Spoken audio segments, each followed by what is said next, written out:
Buenas, habla Néstor Batista, estudiante de Ingeniería Civil de la Universidad Autónoma de Santo Domingo, y a continuación presentaré una breve síntesis de la realización del ensayo de la resistencia a compresión inconfinada o simple de un suelo.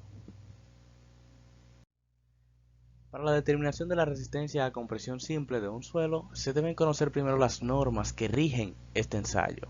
Bueno, las normas que rigen este ensayo son la ASTM D 2166 y la AASHTO T-208.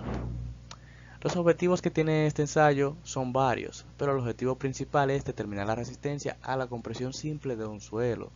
Para determinar esa resistencia se requieren otros objetivos secundarios que son definir adecuadamente el parámetro de resistencia C o cohesión, sabiendo que este ensayo solamente se puede realizar para suelos cohesivos, por lo cual la fricción interna del suelo, otro parámetro de resistencia, será igual a cero.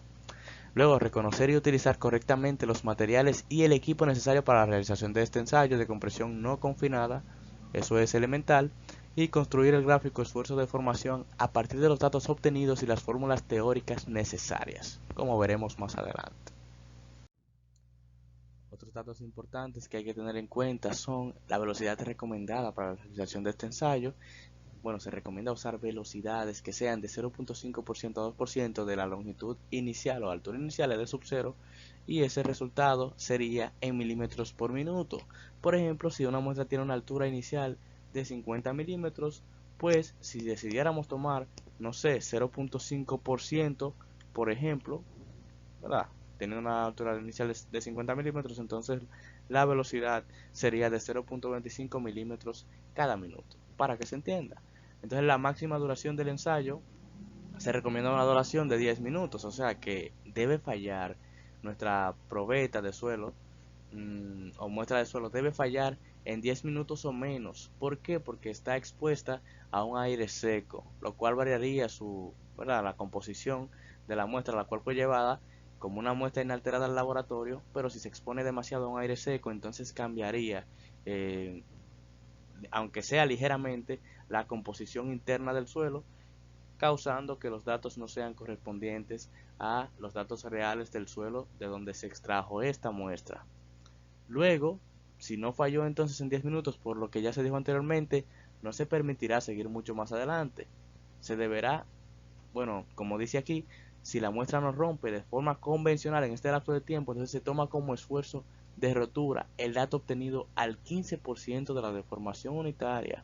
O sea que ya el ordenador estará midiendo cuando vayan el 15% de la deformación unitaria, y será el momento de detener el ensayo y tomar ese dato como la resistencia última al esfuerzo, ¿verdad? Ya para la compresión simple de nuestra muestra de suelo. Los equipos más importantes a utilizar para la realización de este ensayo son el tallador. Ya cuando tenemos nuestra muestra en el laboratorio, entonces utilizaremos el tallador para darle una forma cilíndrica y una altura predeterminada. Ya luego que tengamos eso, habremos medido su diámetro y su altura con un pie de rey. Luego tenemos la prensa, donde llevamos esta probeta de suelo para que entonces sea sometida a la compresión. Aquí mismo se colocará el deformímetro que medirá las deformaciones de la muestra, eh, y por supuesto también serán medidas las deformaciones del anillo. Ese sería un segundo deformímetro, el cual tiene otra precisión distinta a la precisión que utilizamos para nuestro deformímetro regularmente para medir esas deformaciones de verdad, esas reducciones de altura que tiene nuestra probeta al comprimirse. eh, y tendrá como esa precisión un LRC, como veremos más adelante. Tenemos aquí también el ordenador al cual esta prensa envía directamente los datos de deformación y de aplicaciones de escalones de carga. Directamente se envían hacia allá. Y aquí también realizaremos nuestra gráfica en laboratorio, nuestra gráfica de esfuerzo versus deformación y toda la cosa. Otros elementos serían la balanza, donde vamos a pesar nuestra muestra. Primero pesaremos nuestra muestra completa, luego la pesaremos, bueno, luego cuando hayamos terminado el ensayo, entonces tomaremos ya la muestra comprimida si no llegó a fallar, o si llegó a fallar, entonces tomaremos la muestra, la cortaremos a la mitad y tomaremos una porción del centro de la muestra. eh, Pesaremos un recipiente donde la colocaremos, luego pesaremos el recipiente más la muestra, que seguiría estando húmeda. y luego la llevaríamos al horno para secarla y así conseguir la densidad seca o peso específico seco. Aquí tenemos el deformímetro, que es quien medirá las deformaciones, como ya se mencionó eh, anteriormente. Procedimiento. Bueno, lo primero que se hace es preparar una probeta a través de una muestra de sondeo. Se deben seguir las indicaciones dadas por el sondeo para establecer la muestra en posición correcta con la referencia al terreno, es decir, la orientación en la que estaba colocada esa probeta como fue extraída y como estaba recibiendo la aplicación de carga del suelo mismo por peso propio. Luego se debe tallar la muestra, como ya se mencionó anteriormente, con el objetivo de obtener un diámetro y una longitud establecidos por la norma. ¿Qué me establece la norma? Que la relación de Sveltez, que es la longitud sobre el diámetro, debe dar un resultado entre 2 y 3. Ya luego de que la muestra esté tallada, entonces se van a obtener su peso y sus dimensiones. Las dimensiones con el pie de rey, el peso con la balanza. Luego esos datos se usarán para obtener en un futuro la densidad de dicha muestra, la densidad húmeda, y luego que se lleve al horno al final la densidad seca. Entonces llevar la muestra a la prensa a una velocidad del 0.5 al 2% de su altura inicial. Eso será en unidades milímetros por cada minuto. La rotura debe, la rotura debe ser en un tiempo de 1 a 10 minutos, como se mencionó, y en caso de no romperse de forma convencional entre 1 y 10 minutos, entonces se tomaría como esfuerzo último o como resistencia a la compresión simple ya el esfuerzo resistido al 15% de la deformación unitaria. Se debe fijar el deformímetro para que mida la deformación del suelo a medida que se van aplicando los escalones de carga. Ya para introducir los datos en el ordenador, los datos iniciales que ya tenemos, como la altura de la muestra, su diámetro, etcétera, las dimensiones, se deben introducir en milímetros en este ordenador mostrado y así entonces ya luego que tengamos seguros esos datos en el ordenador, entonces ya él procederá a hacer lo restante. Ya luego de eso, de iniciar ya el proceso de compresión, ya haber comprobado que los datos son correctos y que la muestra está colocada de manera correcta en la prensa, entonces se corre con la compresión simple de la muestra, verificando cómo el software va guardando los datos correspondientes que utilizaremos luego para la gráfica de esfuerzo de deformación, sabiendo que la deformación se va midiendo en el instante y de igual modo el esfuerzo se va consiguiendo con la carga aplicada por cada escalón de carga sobre el área corregida en ese momento, porque el área, como ya sabemos, al irse reduciendo la altura de la probeta y debe mantenerse su volumen físicamente, es lo que debe suceder. Entonces sabemos que se va a ir ensanchando, el área va a ir aumentando a medida que disminuye la altura para mantener el mismo volumen. Por lo tanto, se calcularán los esfuerzos de manera instantánea, es decir, cuando en un momento se aplica un escalón de carga, la probeta reduzca su altura por compresión, se calculará una nueva área que será usada para calcular ese nuevo esfuerzo y así para cada escalón de carga aplicado. Bueno, ya sería simplemente esperar a que se produzca la rotura para tomar ese valor del esfuerzo, y si no se rompe simplemente de forma convencional, como ya se mencionó, lo que haríamos sería tomar ese esfuerzo último resistido por nuestra muestra al 15% de la deformación unitaria, y ahí asumiríamos que sería su falla. Para obtener datos reales, si nos alejamos más de ahí, entonces los datos ya no serían reales, estarían muy alejados de los datos que querríamos nosotros para nuestro suelo en cuestión. Ya lo que se debe hacer por último es realizar otro ensayo de la misma manera que se realizó el anterior, se realiza otro ensayo y así tenemos más confianza con los resultados. Ya de manera manual, las fórmulas necesarias para determinar los parámetros anteriormente mencionados, por ejemplo la deformación unitaria, es la siguiente. Deformación unitaria es igual a la deformación total para cada escalón de carga sobre la longitud inicial de la probeta. Así determinamos su deformación unitaria en ese momento, sabiendo que ese delta L es esa deformación total y ese L sub 0 es la longitud original de la muestra. Tenemos también el esfuerzo instantáneo. Como ya sabemos, el esfuerzo instantáneo se le llama así porque tendremos una carga aplicada, un escalón de carga que va a ir variando, va a ir aumentando poco a poco, y de igual modo para cada escalón de carga aplicado se deberá tomar en cuenta su área corregida, un área en un instante específico donde la muestra ya redujo un poco su altura, fue deformada un poquito, pero su área cambió, su área aumentó un poco, y así se consigue cada esfuerzo instantáneo. Por último tenemos el área corregida, la que ya se mencionó. Esa área corregida, ¿a qué es igual? Esa área corregida es igual al área original de la muestra sobre 1 menos la deformación unitaria que hay en ese momento. Deformación unitaria que calculamos con esta ecuación ya mencionada. Aquí se presenta un esquema de lo que sucede realmente cuando tenemos una probeta siendo sometida a compresión simple.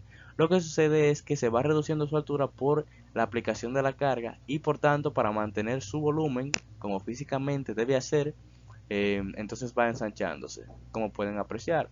Su sección va aumentando, disminuyendo su altura, pero manteniéndose su volumen. Por esa razón, el área debe ser cambiada a cada instante, debe corregirse siempre con relación a la deformación unitaria. Ahora veremos de manera breve un ejemplo para culminar con el ensayo.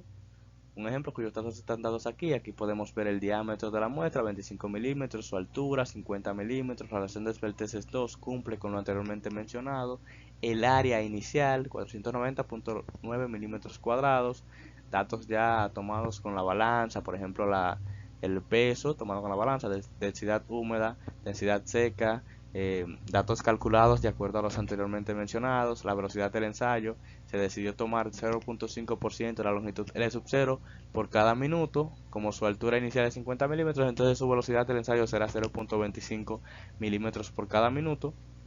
El volumen de la muestra conseguida con el área y la altura, el contenido de humedad conseguida con esos datos anteriores más el peso y todo eso, ya como se tomó el peso, ¿no? Del peso húmedo, luego el peso seco con la parte central de la muestra como se explicó, se consiguió ya el contenido de humedad, el LRC que es la constante de carga del anillo, para este caso es 0.17 kilogramos por cada división, o sea que la carga que va calculando ese deformímetro de carga sería en divisiones y esas divisiones serán convertidas a kilogramos fuerza mediante esta constante de carga de ese anillo en específico.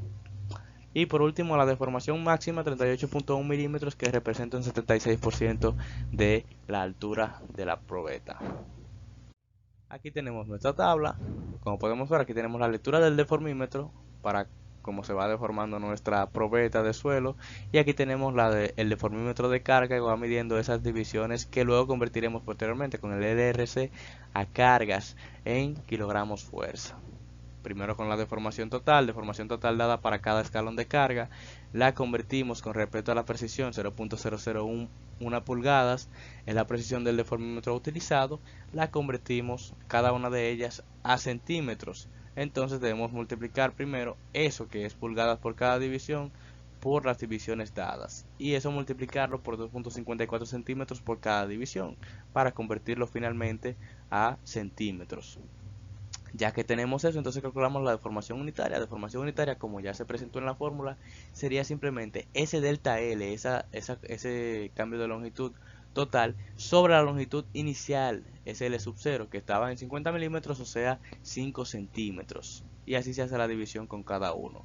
Y se consigue para cada deformación total una deformación unitaria correspondiente. Luego, con relación al área corregida necesitaremos esta columna que es 1 menos la deformación unitaria, 1 menos la deformación unitaria para cada dato y para cada celda.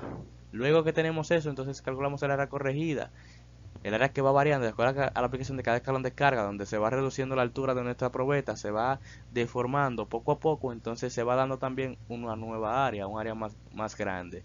Sería el área corregida igual al área original sobre 1 menos la deformación unitaria. Miren cómo el área va aumentando. Poco a poco, sí, pero va aumentando. Ese cambio se va dando porque se está comprimiendo nuestra probeta. Y eso implica que la sección debe aumentar para mantener ese volumen.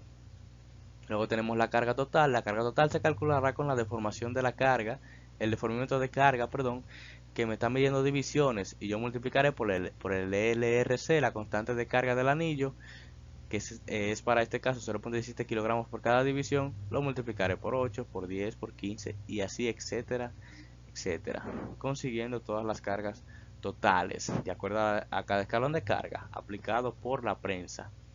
Luego tenemos el esfuerzo conseguido a partir de qué. Bueno, ese es un esfuerzo instantáneo, se va a conseguir a partir de la carga aplicada en el momento y del área relacionada a esa carga, un área corregida. Y eso me está dando a mí precisamente el esfuerzo en el instante dado. esfuerzos instantáneos son estos que tenemos aquí, que utilizaremos estos esfuerzos instantáneos con las deformaciones unitarias para graficar nuestra curva de esfuerzo de deformación de la probeta. Aquí, como podemos ver, tenemos nuestra curva. Esa curva de esfuerzo de deformación, tenemos deformación unitaria en el eje de las abscisas, los esfuerzos tenemos en la ordenada, y como podemos ver, aquí se va uniendo punto con punto la carga que hubo aplicada, bueno, el esfuerzo en el instante que hubo para la deformación que se dio de acuerdo a la carga, y así sucesivamente se van uniendo puntos coordenados y se va graficando nuestra curva, verificando que el punto más alto fue el esfuerzo último, el esfuerzo máximo que soportó a la compresión simple esta probeta.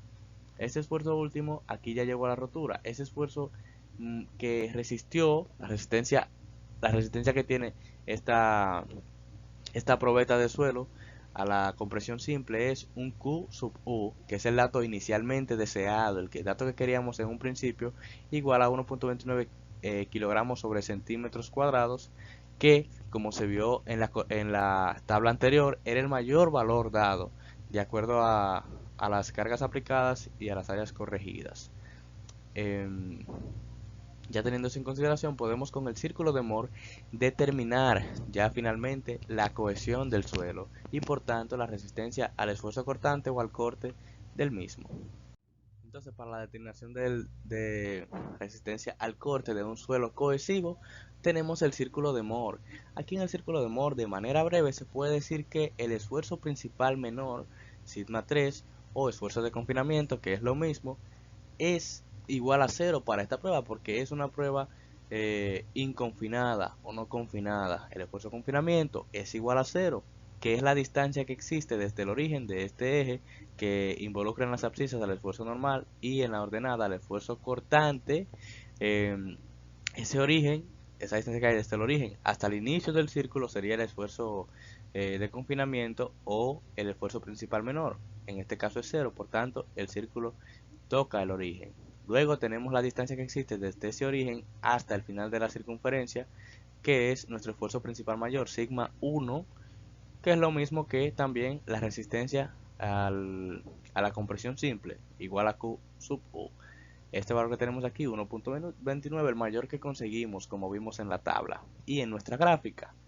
Luego de que tenemos eso, como eso es igual al diámetro de la circunferencia, en este caso es igual al diámetro porque va a partir desde cero directamente hasta el final de la circunferencia, tenemos su diámetro. Ya que tenemos su diámetro, podemos determinar la cohesión. ¿Por qué? Porque la cohesión sería el radio, o sea, la mitad de la resistencia a la compresión simple, la mitad de 1.29. Esa sería la cohesión, ese parámetro de resistencia único que tenemos para un suelo cohesivo. Y 1.29 sobre 2 sería 0.645 kilogramos sobre centímetros cuadrados. Este sería la cohesión. El valor de la cohesión es el mismo valor de la resistencia al corte, que es invariable para un suelo cohesivo, porque un suelo cohesivo, al tener como parámetro, segundo parámetro de resistencia, fricción interna del suelo igual a cero, implica que la línea de falla o línea de envolvente, como pueden ver, es totalmente horizontal. El suelo no va a desarrollar resistencia. Su resistencia final al corte o al esfuerzo cortante será el mismo valor de la cohesión. Esto sería todo por este ensayo y en esta oportunidad. Espero que les haya gustado. Gracias por su atención.